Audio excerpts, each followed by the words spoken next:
دوستو آج ہم ایک ایسی لڑکی کی کہانی بتانے جا رہے ہیں جو کبھی غیر مسلم تھی اور اپنی زندگی کی موج مستی میں کھو چکی تھی۔ دوستو بلا شبہ اسلام ایک ایسا مذہب ہے کہ جس کی مٹاس اور ٹھنڈک سے ہر مسلمان لطف اندوز ہوتا ہے۔ دوستو ہمارا دین محبت بانٹنے، نیکی اور سچائی کی راہ دکھانے والا مذہب ہے۔ دنیا میں بہت سے ایسے لوگ آئے اور آج بھی موجود ہیں جنہوں نے مذہب تبدیل کیے۔ بہت سے غیر مسلم عیسائیت سے ہٹ کر دائرہ اسلام میں داخل ہوئے اور انہوں نے جو ہمارے مذہب میں آ کر جو ذہنی و جسمانی سکون حاصل کیا وہ اسے کبھی نہیں بلا سکے۔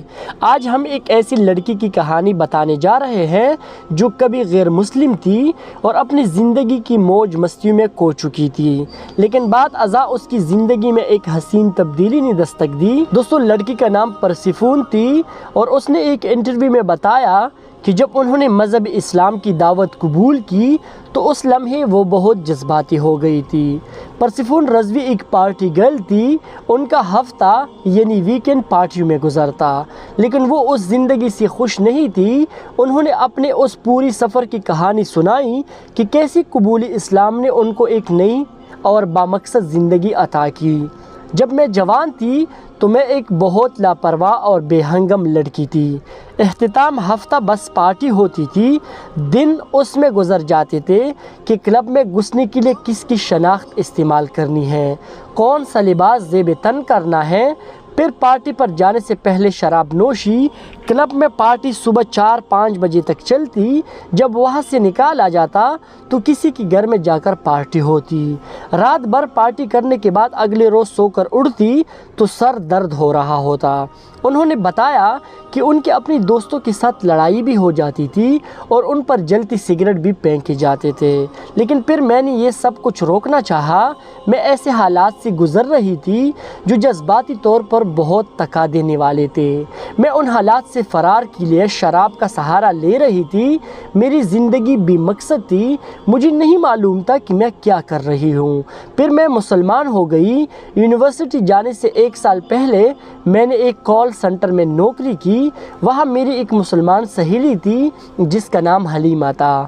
میں نے حلیمہ کے ساتھ پہلی بار روزہ رکھا۔ یہ اسلام سے میرا پہلا آمنا سامنا تھا۔ جب میں نے پہلی بار روزہ رکھا تو میں اسلام کے قبول کرنے کے بارے میں نہیں سوچ رہی تھی۔ روزہ تو میں نے خود کو چیلنج کرنے کے طور پر لیا تھا۔ اس وقت میں یہ سوچا کہ روزے صرف 30 ہے تو میں یہ کام کر سکتی ہوں۔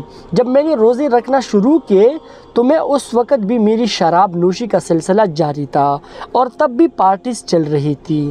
پھر مجھ میں ایسے خیالات ابھرنے لگے کہ میں اس سے بہتر ہوں جو میں اب ہوں۔ 1 مہینے کے روزوں نے مجھ میں اخلاص اور تشکر کے جذبوں کو جنم دیا۔ روزوں کے تجربے نے مجھے ذاتی تحفظ کا ایک ایسا پیکج فراہم کیا جس کی مجھے اشد ضرورت تھی۔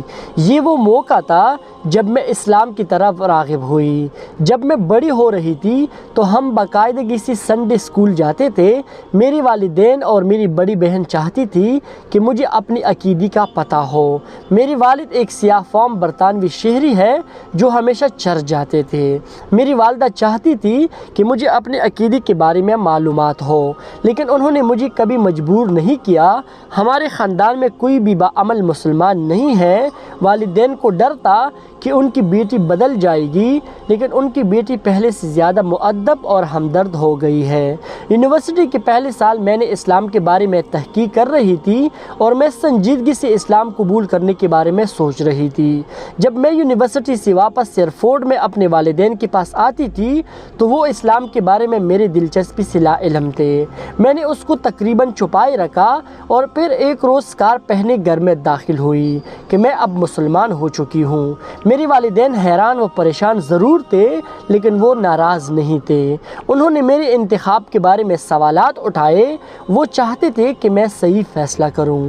میرے والد کا خیال تھا کہ میں بہت جذباتی ہو رہی ہوں اور جب اب میں اس کے بارے میں سوچتی ہوں تو مجھے لگتا ہے کہ میں زیادہ معتدل نہیں تھی۔ میں قرآن احکامات کی صحیح تشریح کو سمجھے بغیر ہر چیز کتابی انداز میں کرنا چاہتی تھی۔ میں ہر چیز عقیدے کے مطابق کرنے کے خواہش مند تھی، میں نے ایسے لباس پہن دیے جنہیں میں اب نامناسب سمجھتی تھی۔ میں نے نقلی ناخن اتار پھینکے اور سوشل میڈیا پر اپنا نام تبدیل کر لیا۔ میں نے ایسی تمام تصاویروں کو سوشل میڈیا پلیٹ فارم سے ہٹا دیا جو میرے خیال میں نامناسب تھے، اور فیس بک کا نیا پیج بھی تیار کیا۔ میں نے سوچا کہ مغربی لباس حرام ہے۔ میں سوچتی تھی کہ میں ایسے لوگوں کے قریب نہیں رہ سکتی ہو جو شراب نوشی کر رہی ہو۔ میں نے ایسی جگہوں پر جانا ختم کر دیا جہاں مرد اور عورت دونوں ہوتے ہیں۔ اس وقت میں اپنی مذہبی رجحانات کے بارے میں کھل کر بات نہیں کرتی تھی، لیکن جب کوئی مجھ سے اس بارے میں سوال کرتا تو مجھے اچھا نہیں لگتا تھا۔ لیکن اب مجھے کوئی مسئلہ نہیں ہے۔ اگر کوئی دوست شراب نوشی کرنا چاہتا ہے تو میں اسے مسئلہ نہیں بناتی۔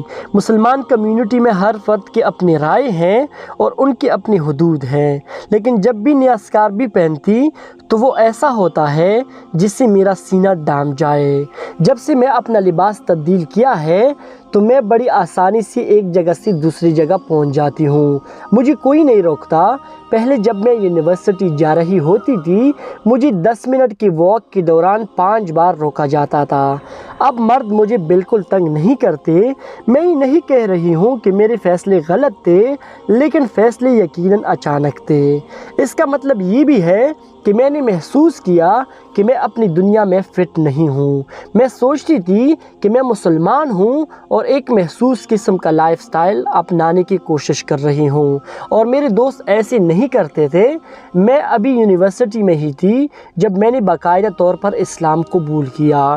میں نے اس کی کوئی منصوبہ بندی نہیں کی تھی۔ میں ایک روز سیلفورڈ کی مسجد میں امام سے کرنے کچھ سوالات ساتھ لے گئی۔ امام نے میرے تمام سوالاتوں کے جواب دیے اور کہا کہ میں جو پڑھ رہا ہوں وہ تم بھی ادا کرو۔ جب میں نے ایسا کیا تو امام نے کہا مبارک ہو، اب آپ مسلمان ہیں۔ میں بہت جذباتی ہو گئی، لیکن خوشی تھی کہ آخر کار یہ ہو گیا۔ مسلمان کمیونٹی نے میرا خیر مقدم کیا۔ میں کچھ ایسے دوستوں سے ملی جو اب میری زندگی بھر کے دوست ہیں۔ ہم ایک دوسرے سے بغیر کسی جھجک سے بات کر سکتے ہیں۔ مشکل وقت میں ہم ایک دوسرے کی دلجوئی کرتے ہیں۔ میرے دوست میرے سب سے مضبوط سہارا ہے۔ ہم نے یہ سیکھا ہے کہ سب سے اہم بات یہ ہے کہ آپ کے ارد گرد کون لوگ ہیں۔ جب سے میں اپنا لباس تبدیل کیا ہے تو مردوں نے مجھے پریشان کرنا چھوڑ دیا ہے۔ میں کئی بار واپس پرانے راستے پر چلی گئی۔ جب میری ذہنی صحت خراب ہوئی تو میں نے شراب نوشی بھی کی، لیکن وہ دائرہ اسلام میں داخل ہونے کے ابتدا کی دور کی بات ہے۔ ایک لمبے عرصے سے میرے ساتھ یہ نہیں ہوا ہے۔ میرے پختہ عزم نے ہمیشہ واپس آنے میں مدد کی، اور اب تو میں اس راستے پر چلنے کے بارے میں سوچتی بھی نہیں ہوں۔ ہر کام ٹھیک نہیں ہوتا، لیکن اس کا ہرگز یہ مطلب نہیں ہے کہ میں اسلامی عقیدے سے مخلص نہیں ہوں۔ میرے والدین میرے بہت مددگار ہیں۔ انہوں نے کئی بار میرے ساتھ روزہ بھی رکھا ہے۔ ان کا واحد خدشہ یہ تھا کہ ان کی بیٹی شاید وہ نہ رہی جسے وہ جانتے تھے، لیکن اب وہ برسوں سے دیکھ رہے ہیں کہ ان کی بیٹی وہی ہے، لیکن دوسری روپ میں، جو پہلے سے زیادہ مؤدب، پرسکون اور اپنے آپ پر مہربان۔ میرے خیال میں میری ماں میرے لیے ایسا لباس تیار کرنے کا چیلنج قبول کرتی ہے جو میرے لیے قابل قبول ہو۔ میری ماں میری پرسنل سٹائلسٹ ہے۔ میری مسلمان دوستوں کو یقین نہیں آتا کہ میں اپنی ماں کی الماری سے ایسا لباس نکال کر پہن لیتی ہوں جو میرے لیے مناسب ہو۔ جب میں گرین پارک کو دوبارہ دیکھنے گئی، جہاں میں نے بہت اچھا وقت اور کچھ بہت ہی برا وقت دیکھا ہے، جب میری ذہنی صحت کے مسائل عروج پر تھے تو میں نے اسی پارک میں اپنی زندگی ختم کرنے کی کوشش کی تھی۔ شراب کے نشے میں دھت ہو کر میں نے بہت ہی تاریکی جگہوں کو دیکھا ہے۔ ایک بار جب میں کچن کے فرش پر ننگے سوئے رہنے کے بعد جب اٹھی تو مجھے محسوس ہوا کہ مجھے کچھ تبدیل کرنے کی ضرورت ہے۔ میں شراب کے نشے میں بہت آگے چلی گئی تھی۔ یہ میرے لیے جہنم بن چکا تھا۔ میں اسی لیے کہتی ہوں کہ اسلام نے میری زندگی بچائی ہے۔ اگر میں مسلمان نہ ہوتی تو اپنی ذہنی اور جسمانی صلاحیت سے محروم رہ جاتی۔ دوستو، اللہ تعالیٰ سے دعا ہے کہ اللہ تعالیٰ مجھے، آپ کو اور پوری امت مسلمہ کو کامل مومن بنائے۔ آمین ثم آمین۔ دوستو، امید کرتا ہوں کہ ویڈیو پسند آئی ہوگی۔